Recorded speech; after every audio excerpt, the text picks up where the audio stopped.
ಹೀಗೆ ಒಂದ್ ಕಡೆ ಟಿಕೆಟ್ ಹಂಚಿಕೆ ಬೆನ್ನಲ್ಲೇ ಎದ್ದಂತ ಅಸಮಾಧಾನ ಇದೊಂದು ರೀತಿ ಬಂಡಾಯದ ಸ್ವರೂಪ ಪಡಿತಾ ಇದ್ರೆ ಮತ್ತೊಂದ್ ಕಡೆ ಇನ್ನೂ ಘೋಷಣೆ ಆಗ್ಬೇಕಾಗಿರುವಂತ ಕ್ಷೇತ್ರಗಳ ಟಿಕೆಟ್ ವಿಚಾರ ಕೂಡ ಕಗ್ಗಂಟಾಗಿದೆ. ಅದರಲ್ಲೂ 5 ಕ್ಷೇತ್ರ ಬಿಜೆಪಿಗೆ ತೀವ್ರ ಟೆನ್ಷನ್ ಅನ್ನ ತಂದಿಟ್ಟಿದೆ. ಹಾಗಿದ್ರೆ ಯಾವುದು ಆ ಕ್ಷೇತ್ರಗಳು? ಬನ್ನಿ ಈ ರಿಪೋರ್ಟ್ ಅಲ್ಲಿ ನೋಡ್ಕೊಂಬೋಣ. ಬಿಜೆಪಿಗೆ ಟೆನ್ಷನ್ ತಂದಿಟ್ಟ 5 ಲೋಕಸಭಾ ಕ್ಷೇತ್ರ.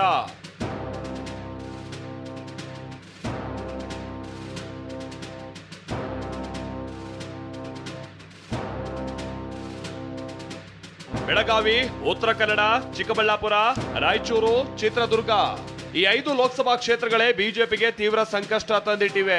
ಅದರಲ್ಲೂ ಬೆಳಗಾವಿ ಲೋಕಸಭಾ ಕ್ಷೇತ್ರದಲ್ಲಿ ಟಿಕೆಟ್ ಫೈಟ್ ನಡುವೆ ಜಾತಿ ಲೆಕ್ಕಾಚಾರವು ಜೋರಾಗಿ ನಡೀತಾ ಇದೆ. ಬೆಳಗಾವಿಗೆ ಜಗದೀಶ್ ಶೆಟ್ಟರ್ ಅವರಿಗೆ ಟಿಕೆಟ್ ಬಹುತೇಕ ಫೈನಲ್ ಆಗಿದ್ದು ಅಧಿಕೃತ ಘೋಷಣೆ ಒಂದೇ ಬಾಕಿ ಇದೆ. ನಿನ್ನೆವರೆಗೂ ಬೆಳಗಾವಿಯಲ್ಲಿ ಸ್ಪರ್ಧೆ ಮಾಡೋದಕ್ಕೆ ಹಿಂದೇಟು ಹಾಕಿದ್ದ ಜಗದೀಶ್ ಶೆಟ್ಟರ್ ಕೂಡ ಬಿಎಸ್ವೈ ಜೊತೆಗಿನ ಸಂಧಾನದ ಬಳಿಕ ಬೆಳಗಾವಿಯಿಂದ ಸ್ಪರ್ಧೆ ಮಾಡೋದಕ್ಕೆ ರೆಡಿಯಾಗಿದ್ದಾರೆ. 100ಕ್ಕೆ 100ರಷ್ಟು ಗೆಲ್ತೀನಿ ಅಂತಿದ್ದಾರೆ.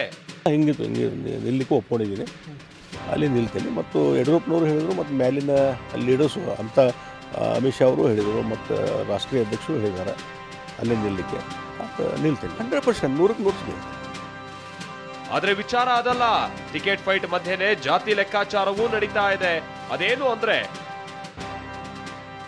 ಒಂದು ವೇಳೆ ಕಾಂಗ್ರೆಸ್ನಿಂದ ಲಕ್ಷ್ಮೀ ಹೆಬ್ಬಾಳ್ಕರ್ ಪುತ್ರ ಮೃಣಾಲ್ ಕಣಕ್ಕಿಳಿದ್ರೆ ಬಿಜೆಪಿ ಕೂಡ ಲಿಂಗಾಯತ ಪಂಚಮಸಾಲೆ ಅಭ್ಯರ್ಥಿ ಇಳಿಸೋ ಮೂಲಕ ಟಕ್ಕರ್ ಕೊಡಬಹುದು ಎನ್ನಲಾಗಿದೆ. ಅಂದ್ರೆ ಮಾಜಿ ಸಚಿವ ನಿರಾಣಿ ಅವರನ್ನ ಕಣಕ್ಕಿಳಿಸೋ ಪ್ಲಾನ್ ಇದೆ ಅಂತಾನೂ ಹೇಳಲಾಗ್ತಾ ಇದೆ. ಹೈಕಮಾಂಡ್ ಮಟ್ಟದಲ್ಲಿ ನಿರಾಣಿ ಪರ ನಾಯಕರು ಲಾಬಿ ಮಾಡ್ತಿದ್ದಾರೆ. ಆದ್ರೆ ಅಮಿತ್ ಶಾ ಜಗದೀಶ್ ಶೆಟ್ಟರ್ ಪರ ಒಲವನ್ನ ಹೊಂದಿದ್ದಾರೆ. ಹೀಗಾಗಿ ಬೆಳಗಾವಿ ಬಿಜೆಪಿ ಟಿಕೆಟ್ ತೀವ್ರ ಕುತೂಹಲ ಮೂಡಿಸಿದೆ.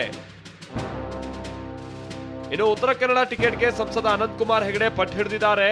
ಆದ್ರೆ ಇವರ ಜೊತೆಗೆ ವಿಶ್ವೇಶ್ವರ ಹೆಗಡೆ ಕಾಗೇರಿ, ಗೋಪಾಲ್ ನಾಗರಕಟ್ಟೆ ಹೆಸರು ಚರ್ಚೆಯಲ್ಲಿದೆ. ಅನಂತಕುಮಾರ್ ಹೆಗಡೆಗೆ ಟಿಕೆಟ್ ನೀಡದೆ ಹೋದ್ರೆ ಹಿನ್ನಡೆಯ ಭೀತಿ ಎದುರಾಗಿದೆ. ಹೀಗಾಗಿ ಹೈಕಮಾಂಡ್ ಹೊಸ ವರದಿ ತರಿಸಿಕೊಂಡು ಚರ್ಚೆಗೆ ಮುಂದಾಗಿದೆ. ಇನ್ನು ಚಿಕ್ಕಬಳ್ಳಾಪುರದಲ್ಲಿ ಮಾಜಿ ಸಿಎಂ ಕುಮಾರಸ್ವಾಮಿ ಅವರಿಗಾಗಿ ಕ್ಷೇತ್ರ ಪೆಂಡಿಂಗ್ ಇಟ್ಟಿರುವ ಮಾಹಿತಿ ಇದೆ. ಈಗಿರುವ ಮಾಹಿತಿ ಪ್ರಕಾರ ಕೋಲಾರ ಬದಲು ಚಿಕ್ಕಬಳ್ಳಾಪುರ ಜೆಡಿಎಸ್ ಪಾಲಾಗುವ ಸಾಧ್ಯತೆ ಇದೆ ಅಂತ ಹೇಳಲಾಗ್ತಾ ಇದೆ. ಆದ್ರೆ ಬಿಜೆಪಿಯಲ್ಲಿ ಚಿಕ್ಕಬಳ್ಳಾಪುರ ಕ್ಷೇತ್ರದ ಟಿಕೆಟ್ಗಾಗಿ ಡಾಕ್ಟರ್ ಕೆ ಸುಧಾಕರ್ ಹಾಗೂ ಅಲೋಕ್ ವಿಶ್ವನಾಥ್ ನಡುವೆ ಫೈಟ್ ಇದೆ. ಅಂತೆಯೇ ಚಿತ್ರದುರ್ಗದಲ್ಲಿ ಸಚಿವ ಎ ನಾರಾಯಣಸ್ವಾಮಿಗೆ ವಿರೋಧ ವ್ಯಕ್ತವಾಗಿದೆ. ಹೀಗಾಗಿ ಸೂಕ್ತ ಅಭ್ಯರ್ಥಿಗಾಗಿ ಬಿಜೆಪಿ ಕೊರತೆ ಎದುರಿಸ್ತಾ ಇದೆ. ಹೀಗಾಗಿ ಕಾಂಗ್ರೆಸ್ ಅಭ್ಯರ್ಥಿ ಘೋಷಣೆ ಆಗುವವರೆಗೂ ಕಾದು ನೋಡುವ ತಂತ್ರಕ್ಕೆ ಬಿಜೆಪಿ ಮೊರೆ ಹೋಗ್ತಾ ಇದೆ. ಇನ್ನು ರಾಯಚೂರಿನಲ್ಲಿ ರಾಜ ಅಮರೇಶ್ ನಾಯಕ್ ವಿರುದ್ಧ ವಿರೋಧಿ ಅಲೆ ಇದೆ ಅಂತ ಹೇಳಲಾಗ್ತಾ ಇದೆ. ಅಮರೇಶ್ ನಾಯಕ್ಗೆ ಟಿಕೆಟ್ ನೀಡದಂತೆ ಸ್ಥಳೀಯ ನಾಯಕರ ಒತ್ತಾಯವೂ ಇದೆ. ಹೀಗಾಗಿ ಬಿವಿ ನಾಯಕ್ಗೆ ಟಿಕೆಟ್ ನೀಡುವಂತೆ ರಮೇಶ್ ಜಾರಕಿಹೊಳಿ ಪಟ್ಟು ಹಿಡಿದಿದ್ದಾರೆ. ಹೀಗೆ 5 ಕ್ಷೇತ್ರ ಬಿಜೆಪಿಗೆ ಕಗ್ಗಂಟಾಗಿದೆ. ಈ ಮಧ್ಯೆ ಮಂಡ್ಯದಲ್ಲಿ ಇವತ್ತು ದಳಪತಿಗಳು ಸಂಚಲನ ಎಬ್ಬಿಸಿದ್ದಾರೆ.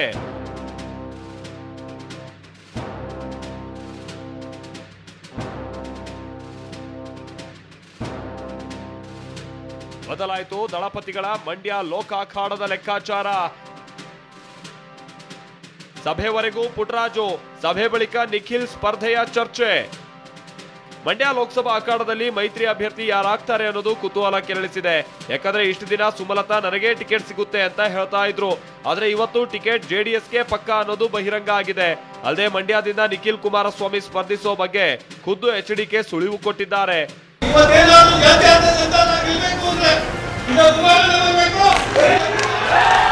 ನಿಮ್ಮ ಆಸೆಗೆ ಭಂಗ ತರಲ್ಲ, ಒಂದು ತೀರ್ಮಾನ ಮಾಡ್ತೀವಿ. ದಳಪತಿಗಳು ಇವತ್ತು ಮಂಡ್ಯದಲ್ಲಿ ಚುನಾವಣಾ ಸಂಬಂಧ ಪೂರ್ವಭಾವಿ ಸಭೆ ನಡೆಸಿದ್ರು. ಮಂಡ್ಯದಿಂದ ಪುಟ್ಟರಾಜು ಸ್ಪರ್ಧೆ ಮಾಡ್ತಾರೆ ಅನ್ನೋ ಮಾಹಿತಿ ಇತ್ತು. ಅವರ ಹೆಸರು ಘೋಷಣೆ ಮಾಡಬಹುದು ಅನ್ನೋ ನಿರೀಕ್ಷೆ ಇತ್ತು. ಆದ್ರೆ ಸಭೆಯ ಆರಂಭಕ್ಕೂ ಮುನ್ನವೇ ಜೆಡಿಎಸ್ ಕಾರ್ಯಕರ್ತರು ಮಂಡ್ಯದಿಂದ ಕುಮಾರಸ್ವಾಮಿ ಅಥವಾ ನಿಖಿಲ್ ಕುಮಾರಸ್ವಾಮಿ ಸ್ಪರ್ಧೆ ಮಾಡಬೇಕು ಅಂತ ಪಟ್ಟು ಹಿಡಿದ್ರು. ಕಾರ್ಯಕರ್ತರ ಮನವಿಗೆ ಕುಮಾರಸ್ವಾಮಿ ಮತ್ತು ನಿಖಿಲ್ ಒಂದು ಕ್ಷಣ ಭಾವುಕರಾದ್ರು. ಗೌರವಾನ್ವಿತ ಮುಖ್ಯಮಂತ್ರಿಗಳು ಒಂದು ಮಾತನ್ನ ಹೇಳ್ತಾರೆ, ಇವತ್ತು ತಾಯಿ ಗೆಲ್ಲಿಕ್ಕೆ, ಪಕ್ಷೇತರ ಅಭ್ಯರ್ಥಿ ಗೆಲ್ಲಿಕ್ಕೆ ಕಾಂಗ್ರೆಸ್ ಪಕ್ಷವೇ ಕಾರಣ ಅಂತಕ್ಕಂಥದ್ದನ್ನ ಹೇಳ್ತಾರೆ. ಇನ್ನೊಂದು ಕಡೆ ಅದೇ ವೇದಿಕೆಯಲ್ಲಿ ಉಪಮುಖ್ಯಮಂತ್ರಿಗಳು ಹೇಳ್ತಾರೆ, ನಾನು ಬಹಳ ಅತ್ಯಂತ ಪ್ರಾಮಾಣಿಕವಾಗಿ ಬಂದು ನಿಂತ್ಕೊಂಡು ಕುಮಾರಸ್ವಾಮಿ ಅವರ ಕೈನ ಮೇಲೆ ಕಿಡಿದಂತೆ ನಾವು ಜೋಡೆತ್ತುಗಳು ನಿಖಿಲ್ ಕುಮಾರಸ್ವಾಮಿ ಗೆಲುವಿಗೆ ಕಾಂಗ್ರೆಸ್ ಪಕ್ಷ ಶ್ರಮಿಸ್ತೇವೆ ಅಂತಕ್ಕಂಥದ್ದನ್ನ ಹೇಳ್ತಾರೆ. ನನಗೆ ಅರ್ಥ ಆಗ್ಲಿಲ್ಲ. ಸಭೆ ಬಳಿಕ ಮಾತನಾಡಿದ ಕುಮಾರಸ್ವಾಮಿ, ನಿಮ್ಮ ಆಸೆಗೆ ನಾವು ಭಂಗ ತರಲ್ಲ. ನಿಖಿಲ್ ಕುಮಾರಸ್ವಾಮಿ ಅವರಿಗೂ ಒಂದು ಮಾತು ಹೇಳ್ತೀನಿ, ನಿಮ್ಮ ಆಸೆ ಪ್ರಕಾರ ಅದನ್ನ ನೆರವೇರಿಸಿಕೊಡ್ತೀನಿ ಅಂತ ತಿಳಿಸಿದ್ರು. ನಿಖಿಲ್ ಕುಮಾರಸ್ವಾಮಿಗೂ ನಾನು ಮಾತು ಹೇಳ್ತೇನೆ, ತೀರ್ಮಾನಗಳ ನಾಯಕರುಗಳು ಕೂತ್ಕೊಂಡು ನಿಮ್ಮ ಭಾವನೆಗಳೇನಿದೆ ನೀವು ಇನ್ನೇನು ಈ ಸಭೆಯಲ್ಲಿ ನೀವೇನು ವ್ಯಕ್ತಪಡಿಸಿದ್ದೀರಿ ನಿಮ್ಮ ಭಾವನೆಗಳಿಗೆ ಯಾವುದೇ ಕಾರಣಕ್ಕೂ ನಿರಾಸೆ ಆಗದೆ ನಮ್ಮ ನಾಯಕರುಗಳೆಲ್ಲ ಕೂತು ಏನು ತೀರ್ಮಾನ ಮಾಡಬೇಕು ನಿಮ್ಮ ಆಸೆ ಪ್ರಕಾರ ಅದನ್ನು ನೆರವೇರಿಸ್ಕೊಡ್ತೀನಿ. ಇನ್ನು ಮಂಡ್ಯ ಸಂಸದೆ ಸುಮಲತಾ ನನ್ನ ಸ್ವಂತ ಅಕ್ಕ, ಸುಮಲತಾ ಜೊತೆ ಸಂಘರ್ಷ ಮುಂದುವರ್ಸ್ಕೊಂಡು ಹೋಗಲ್ಲ ಅಂತಾನು ಸಭೆಯಲ್ಲಿ ಕುಮಾರಸ್ವಾಮಿ ಹೇಳಿದ್ರು. ಸುಮಲತಾ ಅವ್ರ ಬಗ್ಗೆನೂ ಅಷ್ಟೇ ನಮ್ಮ ಸ್ವಂತ ಅಕ್ಕ ಅಂತಕ್ಕಂಥ ಹೇಳ್ತಾರೆ. ರಾಜಕಾರಣದಲ್ಲಿ ಸಂಘರ್ಷಗಳು ಬರೋದು ಬೇರೆ, ರಾಜಕಾರಣದಲ್ಲಿ ಸಂಘರ್ಷಗಳು ಬರುತ್ತೆ, ಅದನ್ನೇ ನಾವು ಮತ್ತದನ್ನು ವೈಭವೀಕರಿಸಿಕೊಂಡು ಹೋಗ್ಲಿಕ್ಕೆ ಸಿದ್ಧ ಇಲ್ಲ. ಮಾರ್ಚ್ 21ಕ್ಕೆ ಕುಮಾರಸ್ವಾಮಿ ಅವರಿಗೆ ಆಪರೇಷನ್ ಇರೋದ್ರಿಂದಾಗಿ ಮಾರ್ಚ್ 25ಕ್ಕೆ ಅಭ್ಯರ್ಥಿ ಹೆಸರು ಘೋಷಿಸೋದಾಗಿ ಮಾಜಿ ಸಿಎಂ ಕುಮಾರಸ್ವಾಮಿ ಹೇಳಿದ್ದಾರೆ. ನಿಖಿಲ್ ಕುಮಾರಸ್ವಾಮಿಯೇ ಬಹುತೇಕ ಅಭ್ಯರ್ಥಿ ಆಗೋದು ಇಂದಿನ ಸಭೆಯಿಂದ ಪಕ್ಕಾ ಆದಂತಿದೆ. Bureau report, TV9.